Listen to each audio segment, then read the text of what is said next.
Hello everyone, आज की video में हम सॉल्व करने वाले हैं लीड कोड एसक्यूएल 50 सीरीज़ का क्वेश्चन नंबर 12। आज का हमारा क्वेश्चन है स्टूडेंट्स एंड एग्जामिनेशंस और इसका नंबर है #1280। आप गूगल पे सर्च करिए, आपको इजीली मिल जाएगा। तो चलिए स्टार्ट करते हैं। अब क्वेश्चन को समझते हैं। क्वेश्चन में हमें 3 टेबल्स दिए गए हैं। हमारा फर्स्ट टेबल है स्टूडेंट्स नेम का। इस टेबल में हमारे पास 2 कॉलम दिए गए हैं, student ID and student name, और उन दोनों का डेटा टाइप भी हमें दिया गया है। स्टूडेंट आईडी इंट और स्टूडेंट नेम varchar है। Student ID is the primary column with unique value for this table. Each row of this table contains the ID and the name of one student in school. यहाँ student ID primary key है। इस table में सभी student की information दी गई है। अब हमारा नेक्स्ट टेबल है सब्जेक्ट्स नेम का। इस टेबल में सिर्फ एक ही कॉलम दिया हुआ है, subject name. Subject name is the primary key column with unique value for this table. Each row of this table contain the name of one subject in the school. इस table में subject name primary key है, जिसमें null value और duplicates value नहीं होंगे। अब हम third table देखते हैं अपनी। हमारी थर्ड टेबल एग्जामिनेशंस नेम की है और इस टेबल में हमारे पास 2 कॉलम दिए गए हैं, student ID and subject name. There is no primary key column with unique value for this table. It may contain duplicates. Each student from student table take every course from the subject table. Each row of this table indicate that a student with ID, student ID attended the exam of subject name. हर रो बताती है कि किसी student ने किसी subject का exam दिया है। अगर किसी स्टूडेंट ने एक ही सब्जेक्ट का एग्जाम मल्टीपल बार दिया है तो उसके मल्टीपल रिकॉर्ड्स इस टेबल में होंगे। अब देखते हैं क्वेश्चन क्या कहता है। Write a solution to find the number of times each student attended each exam. Return the result table order by student ID and subject name. हमें हर स्टूडेंट और हर सब्जेक्ट का कॉम्बिनेशन दिखाना है और बताना है कि उस स्टूडेंट ने उस सब्जेक्ट का एग्ज़ाम कितनी बार अटेंड किया है। अगर किसी सब्जेक्ट का एग्ज़ाम उस स्टूडेंट ने कभी नहीं दिया तो काउंट 0 दिखाना है। अब हम एग्जाम्पल से समझते हैं। एग्जाम्पल में हमारे पास स्टूडेंट टेबल है जिसमें स्टूडेंट आईडी स्टूडेंट नेम है, फिर सब्जेक्ट टेबल है जिसमें सब्जेक्ट नेम है, फिर हमारे पास एग्जामिनेशन टेबल है जिसमें स्टूडेंट आईडी और सब्जेक्ट नेम है। अब हम देखते हैं स्टूडेंट आईडी में हमारे पास जैसे कि फर्स्ट और सेकंड आईडी है एलिस एंड बॉब की, और हमारे पास सब्जेक्ट है मैथ्स, फिजिक्स एंड प्रोग्रामिंग। अब हम ये देखते हैं एलिस ने कितने एग्जाम कितने बार दिए हैं। Just suppose student ID 1, student ID 1 जो कि एलिस की है, उसने पहले मैथ्स का एग्ज़ाम दिया, फिर उसने फिज़िक्स का एग्ज़ाम दिया, फिर उसने प्रोग्रामिंग एग्ज़ाम दिया, एंड अगेन उसने फिज़िक्स का एग्ज़ाम दिया, फिर उसने मैथ एग्ज़ाम दिया, एंड लास्ट वन फिर उसने मैथ एग्ज़ाम दिया। मतलब इस हिसाब से जो एलिस का मैथ काउंट हो रहा है वो हो रहा है 3, एंड जो फिज़िक्स काउंट हो रहा है वो हो रहा है 1। तो आउटपुट की जो टेबल है उसमें एलिस के सामने जो काउंट आएगा वो मैथ के सामने 3 आएगा, क्योंकि उसने मैथ के 3 अटेम्प्ट किए हैं। आप देख सकते हैं जैसे स्टूडेंट आईडी 1 है एलिस और सब्जेक्ट नेम मैथ है, जिसके सामने स्कोर आ रहा है 3, क्योंकि उसने मैथ्स का एग्ज़ाम 3 टाइम दिया है। ऐसे ही सेकेंड है हमारा बॉब। अब हम देखते हैं कि बॉब ने कितने टाइम्स कौन सा एग्ज़ाम दिया है। बॉब ने प्रोग्रामिंग का एग्ज़ाम दिया है और फिर बॉब ने मैथ का एग्ज़ाम दिया है। इसने दोनों एग्ज़ाम एक एक बार दिया है। लेकिन आप देख सकते हैं कि बॉब ने प्रोग्रामिंग का एग्ज़ाम नहीं, फिज़िक्स का एग्ज़ाम नहीं दिया है। तो मैथ और प्रोग्रामिंग के सामने तो 1 है, बट फिज़िक्स के सामने 0 है।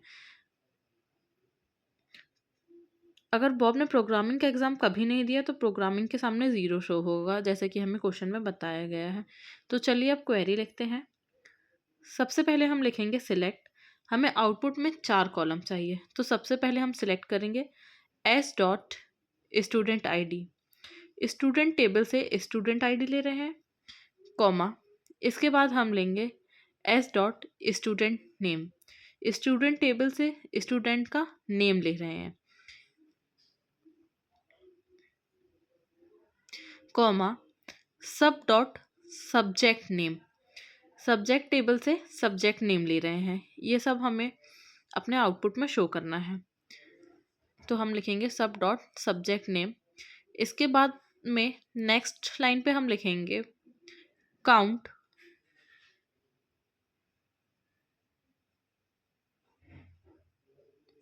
इसके बाद हम फंक्शन यूज़ करेंगे काउंट। ब्रैकेट में लिखेंगे E dot student I D as attendant exam, ये ब्रैकेट के बाहर लिखेंगे। यहाँ काउंट फंक्शन यूज़ कर रहे हैं, ये बताएगा कि किसी स्टूडेंट ने उस सब्जेक्ट का एग्ज़ाम कितनी बार दिया है। इस कॉलम का एलियास अटेंडेंट एग्ज़ाम रखा है। अब हम नेक्स्ट लाइन में लिखेंगे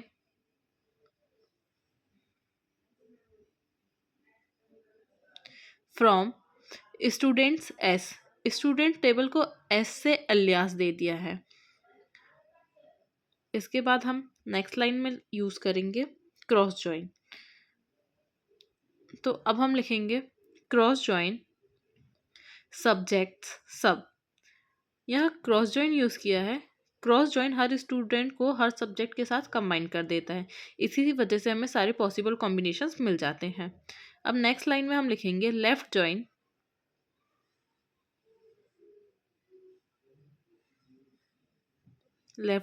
examinations E.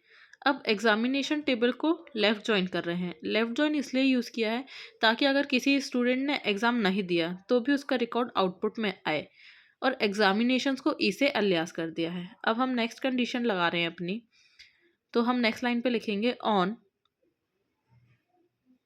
S dot student I D is equals to E dot student I D. पहली कंडीशन स्टूडेंट आईडी मैच होना चाहिए, इसलिए हम on is equals to student ID कर रहे हैं। अब हम नेक्स्ट लाइन में लिखेंगे and sub dot subject name is equals to E dot subject name. ये हमारी सेकंड कंडीशन है। सब्जेक्ट भी सेम होना चाहिए, तभी एग्ज़ाम काउंट सही मिलेगा, वरना हमें काउंट गलत मिल सकता है, इसीलिए हम इसे भी सेटिस्फाई करेंगे। फिर हम नेक्स्ट लाइन में लिखेंगे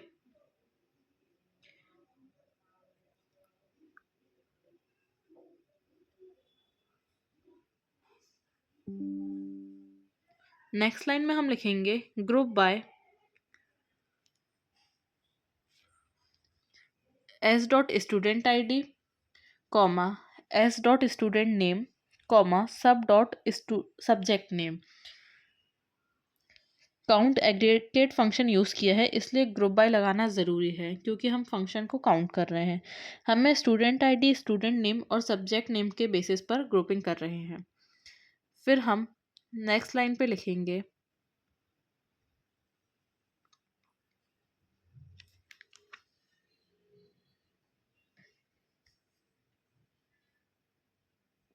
अब हम नेक्स्ट लाइन पे लिखेंगे ऑर्डर बाय। इस क्वेश्चन में हमें आउटपुट चाहिए है स्टूडेंट आईडी और सब्जेक्ट नेम के ऑर्डर में, इसलिए हम यूज़ कर रहे हैं order by. Order by S dot student ID comma sub dot subject name.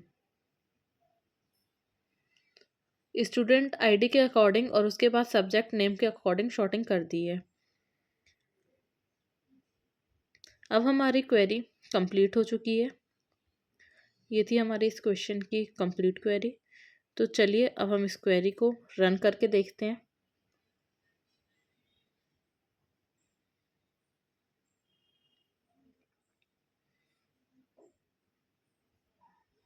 यह हमारे पास एरर इसीलिए आया है क्योंकि हमने सब डॉट सब्जेक्ट नेम के बाद कॉमा नहीं लगाया, तो हम वो लगाते हैं। फिर से रन करते हैं।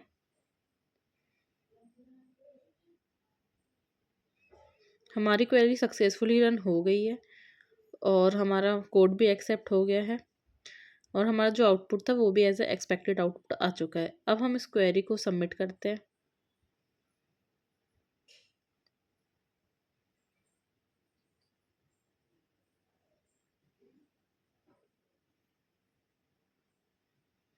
हमारा कोड सबमिट हो गया है और सारे टेस्ट केसेस भी पास हो गए हैं। अगर वीडियो पसंद आई हो तो लाइक ज़रूर करें और चैनल को सब्सक्राइब करें। Thank you so much for watching.